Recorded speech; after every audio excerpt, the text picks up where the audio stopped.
మొన్న తమిళనాడులో జరిగిన ఎలక్షన్స్ విజయ్ గారి గెలుపు మరి వైసీపీ వారు వాళ్ళ ఖాతాలో వేసుకొని, అంటే విజయ్ గారు ఏదో ఫోటో పట్టుకున్నారంట. మరి ఆ ఫోటో పట్టుకునే దానికి మా ఫోటో పెట్టుకోవాలని జగన్మోహన్ రెడ్డి గారు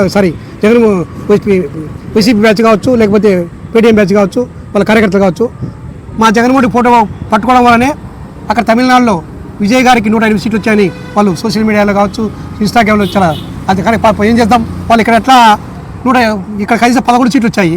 ఆ 11 సీట్లకు ఏం చెప్పుకోలేదు కాబట్టి అక్కడ కనీసం 105 వచ్చాయి కదా, అయిన చెప్పుకుంటా సంతోషం. ఓకే, వాళ్ళ నెత్తికి వదిలేస్తున్నాము. మరొకటి ఏంటంటే అక్కడ జగన్ వీళ్ళేమనుకుంటే ఈ వైసీపీ వాళ్ళ బ్యాచ్ ఇక్కడ మనకు 11 ఉన్నాయి కదా ఆంధ్ర రాష్ట్రంలో, అక్కడ 11 తక్కువ వచ్చాయి కదా, ఈ 11 తీసుకుని అక్కడ ఇద్దామనుకున్నారా వీళ్ళు తెలియక పాపం. అంటే వీళ్ళకు అంటే ఇండి నిలగలాలు ఏమైనా రాయిస్తే వాళ్ళు వాళ్ళు అది మాత్రం సోలింగ్ చేస్తారు.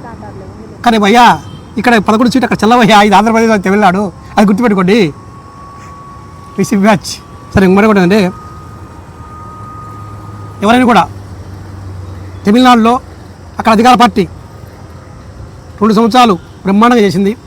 దాంట్లో ఆంధ్రప్రదేశ్తో కాదు, ఆంధ్రప్రదేశ్తో పాటు భారతదేశంలో చాలా రాష్ట్రాల్లో కూడా స్టాలిన్ గారు చాలా చక్కగా పరిపాలిస్తున్నారని చెప్పి రాష్ట్రమంతా అనుకున్నారు. సర్వేలు కూడా ఈ ఎలక్షన్ సర్వేలు కూడా ఆల్మోస్ట్ అన్ని సర్వేలు కూడా స్టాలిన్ గారే మళ్ళీ గెలుస్తారని చెప్పి చెప్పడం జరిగింది. కానీ లోకల్గా అక్కడ ఉన్న జనాల్లో 2 సంవత్సరాల తర్వాత అక్కడ ఉన్న ఎమ్మెల్యేలు కావచ్చు, అక్కడ కొంతమంది మంత్రులు కూడా కొన్ని ప్రజా వ్యతిరేక విధానం వల్ల వాళ్ళు కనీసం నాకు తెలిసి 31 మంది మంత్రులు కూడా ఓడిపోయారని వెనుకడిస్తుంది. అంటే పూర్తిగా నాకు ఫిగర్ తెలీదు. తర్వాత కొంత హిందువుల వ్యతిరేక విధానాలుగా మాట్లాడడం వల్ల అబ్బాయి కావచ్చు.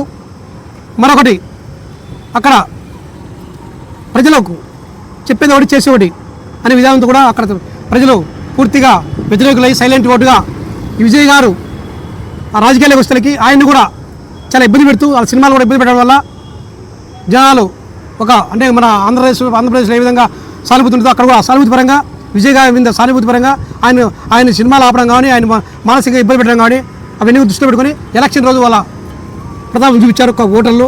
అదేవిధంగా ఎవరైనా కూడా తమిళనాడులో కాదు భారతదేశంలోనే ఎవరైనా ఈవెన్ ఆంధ్రప్రదేశ్లో కూడా ఇప్పుడు ఈరోజు చంద్రబాబు గారి బ్రహ్మాండంగా అరాచక పాలనలు మట్టుకట్టించి వాళ్ళకి 11 సీట్లు మాత్రమే పరిమితం చేసి కూటమి ప్రభుత్వం బ్రహ్మాండంగా అధికారంలోకి వచ్చాయి. ఇక్కడ కూడా కొంతమంది వైసీపీ నుంచి వచ్చే ఇతర పార్టీ వచ్చే వాళ్ళు అక్కడ వైసీపీలో చేసినట్టు అరాచకాలు చేయాలని చేస్తున్నారు. అవి చెల్లవు. అంటే గతంలో కూడా చంద్రబాబు గారు 2-3 సార్లు 5-6 సార్లు కూడా వార్నింగ్ ఇచ్చారు. మీరు ప్రజా వ్యతిరేకం చేస్తే సహించే ప్రసక్తి లేదని. ఇది కూడా మాకు అర్థమైపోయింది తమిళనాడులో జరిగింది. ఎందుకంటే విజయ్ గారు పెద్దగా రాజకీయాల పరిచయం లేదు, ఒక హీరోగా మాస్ హీరోగా అతను పరిచయం. కానీ అక్కడ వాళ్ళు ప్రజా వ్యతిరేక విధానాలు చేసి ఆయన ఇబ్బంది పెట్టే విధానం చూసి ఆయన ఓట్లేశారు. అదేవిధంగా ఇక్కడ కూడా మా నాయకుడు ఎవరన్నా ప్రజా వ్యతిరేక విధానాలు చేస్తే ప్రజలు ఇబ్బంది పెడుతుంటే తప్పనిసరిగా ఇప్పటికి 5 సార్లు చెప్పారు, ఇక మీద చెప్పడం కాదు, కఠిన చర్యలు తీసుకుంటారు. కాబట్టి ఎవరైనా కూడా మా ఆంధ్రప్రదేశ్లో కూడా ఎవరు చేసిన తప్పే కార్యకర్తల కూడా ఎవరైనా కూడా ఏ పార్టీ అయినా కూడా కార్యకర్తలను విస్మరిస్తే వాళ్ళను కార్యకర్త పట్టించుకోకపోతే తమిళనాడు జరుగుతుంది. ఈవెన్ మా నియోజకవర్గంలో కొన్ని నియోజకవర్గాల్లో కొంతమంది కొత్తగా వచ్చే కావచ్చు, కొంతమంది అహంకారవాది వాళ్ళు సొంతంగా గెలిచినట్టు వాళ్ళు స్లో చేసుకున్నారు. అది కరెక్ట్ కాదు. పార్టీ అనేది ఒకటి, అది వ్యవస్థ. ఆ వ్యవస్థ చెప్పినట్టు ఎవరైనా ఉండాల్సిందే, ఆ వ్యవస్థ కింద పనిచేయాల్సిందే. అంతేగాని ఏదో మేము కుదరదు. కాబట్టి ఆంధ్ర రాష్ట్రంలో కూడా చాలామంది కార్యకర్తలు పట్టించుకోకుండా వాళ్ళ సొంత ప్రయోజనం కోసం వైసీపీ వాళ్ళని తెచ్చుకొని వాళ్ళతో కార్యక్రమాలు చేసుకున్నారు. అది కరెక్ట్ కాదు. ఇక మీద మా నాయకుడు అలాంటి ఒప్పుకోరు. అలాంటి కనుక మళ్ళీ ఆయన దృష్టికి పెద్దగా ఆడికి 5-6 సార్లు వార్నింగ్ ఇవ్వడం జరిగింది. చాలామంది దాదాపు 80 మంది ఉన్నారు. వాళ్ళు సెటిల్ చేసుకొని ఇప్పుడు 40 మంది ఉంటున్నారు ఆయనే. ఇప్పుడు కూడా ఈ ఎన్నికలు చూసిన తర్వాత వాళ్ళు చిట్ట కాకపోతే కనుక కఠిన నిర్ణయాలు తీసుకుంటారు మా నాయకుడు. తప్పకుండా అవసరమైతే వాళ్ళ మీద వేరే విధంగా కూడా చర్య తీసుకుంటారని తెలియజేస్తున్నాను. నమస్కారం. నేను నా పేరు ఇమ్రాను, కడప నగర మాజీ మైనార్టీ అధ్యక్షుడిని. ఏమంటే గత ఈ 4వ తేదీ నుంచి ఈ వైసీపీ వాళ్ళు వాళ్ళ ఫేస్బుక్లలో వాళ్ళ పేటిఎం బ్యాచ్ ఏమేమో అది తమిళనాడు రిజల్ట్ని పెట్టుకొని ఏదేందో ఊహాగానాలు ఏందేందో పెద్ద పెద్ద మాటలు మాట్లాడుతున్నారు. నేను ఒకటే చెప్పాలనుకున్నా ఈ మీడియా ద్వారా, అయ్యా మీరు ఆడ ఏందో మీ జగన్మోహన్ రెడ్డి ఫోటో చూపిస్తే ఆడ ఏందో దళపతి గారు విజయ్ గారు గెలిచినారు. మీ జగన్మోహన్ రెడ్డి గారు ఫోటో చూపించడం వల్లనే ఆడ 11 సీట్లు తగ్గిపోయినాయి. ఈడ ఈ విధంగా ఏ విధంగా అయితే మీ ఆంధ్ర రాష్ట్రంలో 11 సీట్లు వచ్చినాయో మీకు, అక్కడ ఆడ 11 సీట్లు మైనస్ అయిపోయినాయి మీ జగన్మోహన్ రెడ్డి గారు ఫోటో చూపించినారు. అది బాగా గుర్తుపెట్టుకోండి మీరు. అది ఏందో ఫోటో చూపిస్తాడు ఇదే అయింది అని. ఇంకోటి ఈ దానికి మీరు ఏం ఆడ ఈ 11 ఎమ్మెల్యేలు ఏమైనా ఆంధ్రప్రదేశ్ ఎమ్మెల్యేలు పోయి ఆడ ఏమైనా కలపాలని ఉన్నారా? మీరు ఏమైనా చేయాలనుకుంటున్నారా? అదంతా ఏం కుదరదు స్వామి. మీరు ఇప్పటికైనా మారండి. ఇప్పటికైనా ఈ వైసీపీ వాళ్ళు మారండి. ఇప్పటికైనా ఏందో మీరు ఇంకొకటి విషయం చెప్తారు, అది ఏంది సింగిల్గా వచ్చినారు, సింగిల్గా చేస్తున్నారు, మన పవన్ కళ్యాణ్ గారు ఏం చేయలేదని. నేను ఒకటే చెప్తానా, పవన్ కళ్యాణ్ గారి గురించి మాట్లాడే అర్హత కూడా మీకు లేదు. పవన్ కళ్యాణ్ గారు అంటే ఆంధ్రప్రదేశ్ రాష్ట్రంలో ఒక చరిత్ర.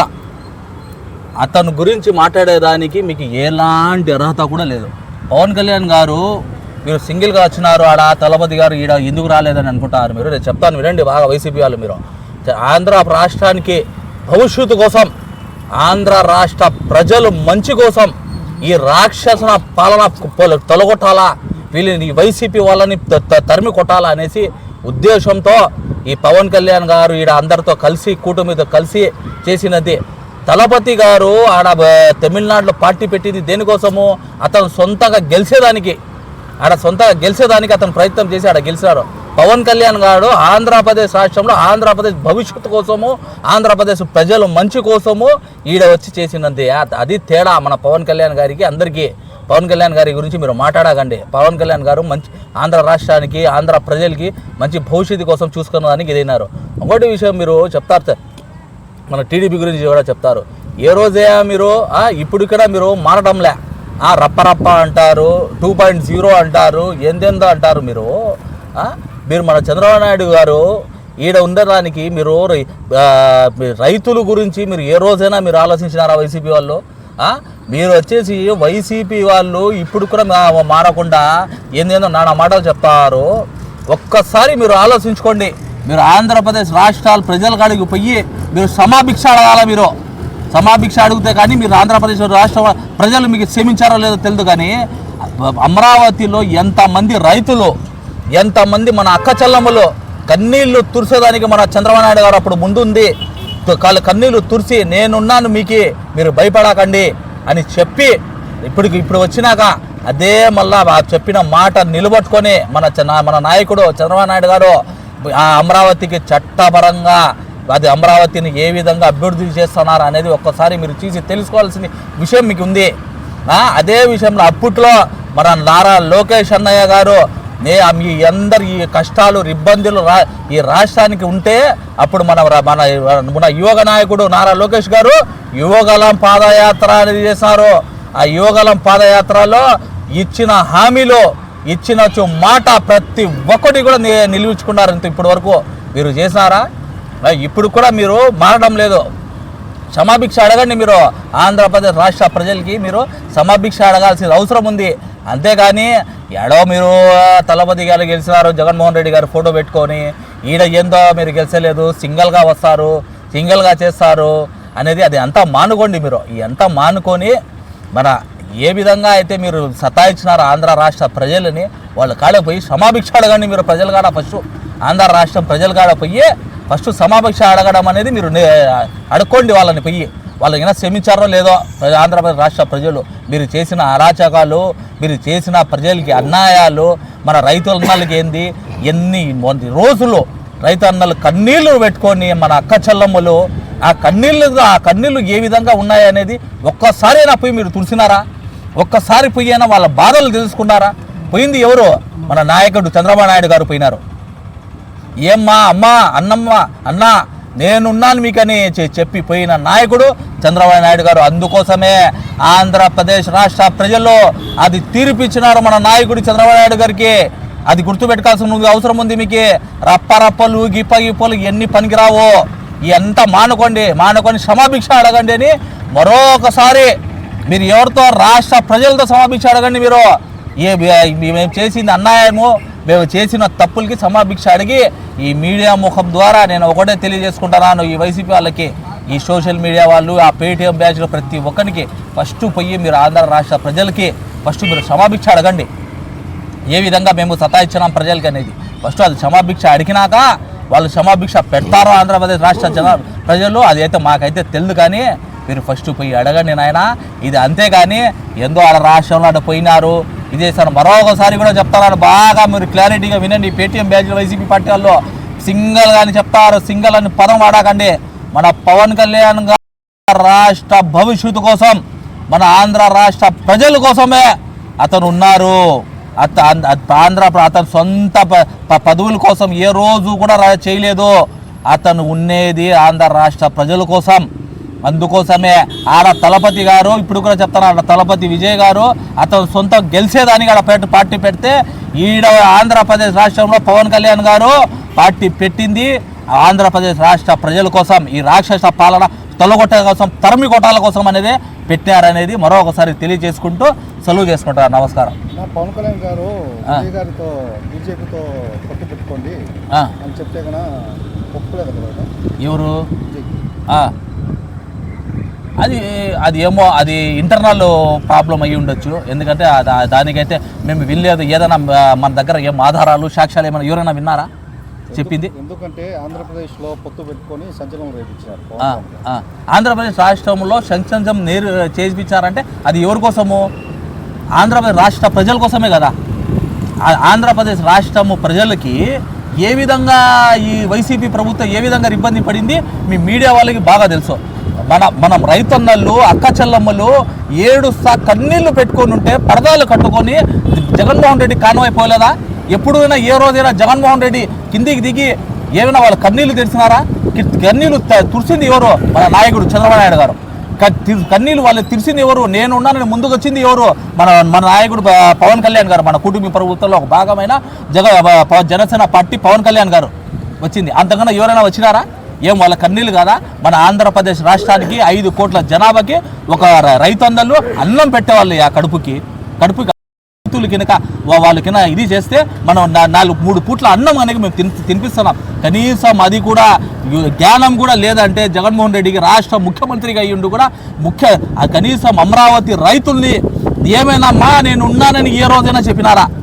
ఒక్కటైనా మీ మీడియా ముఖంగా మీకు అడుగుతున్నాను, మీకు సవాల్ చేస్తున్నాను మీడియా వాళ్ళకి కూడా. నేను ఏ రోజైనా జగన్మోహన్ రెడ్డి గారు ఈ అమరావతి రైతుల్ని పొయ్యి మీకు నేను అన్యాయము చెయ్యను నేను ఏ రోజైనా చెప్పినారా? పోయింది ఎవరు? మన నాయకుడు చంద్రబాబు నాయుడు గారు పోయినారు. మన యువ నాయకుడు లోకేష్ అన్నయ్య గారు యువగలం పాదయాత్ర అని ఎత్తి నేనున్నాను మీ యువకులకి అందరికీ, నేను ఆదుకుంటాను, నేను చేస్తాను అనేసి ఒక యువగలం పాదయాత్రని ఒక ముందడుగు వేసి వచ్చిన మన యువ నాయకుడు మన నారా లోకేష్ అన్నయ్య గారే. ఇది ఒక చరిత్ర సృష్టించారు మన నారా లోకేష్ గారు. ఇది నారా లోకేష్ గారు మన నాయకుడు చంద్రబాబు నాయుడు గారు పొయ్యి కూర్చొని వాళ్ళ దీక్షలో వాళ్ళ బాధలే మన బాధ, మీ ఆకలి మా ఆకలి తీర్చేవాళ్ళు మీరు రైతన్నలు. ఆ ఆకలిని మేము మీరు కష్టపడి మీరు రైతులు మీరు కనుక అన్నం పెట్టారు మనకి. ఆ అన్నం అనేది కృతజ్ఞతలు మీరు దానికి తీసుకుంటాం మేము.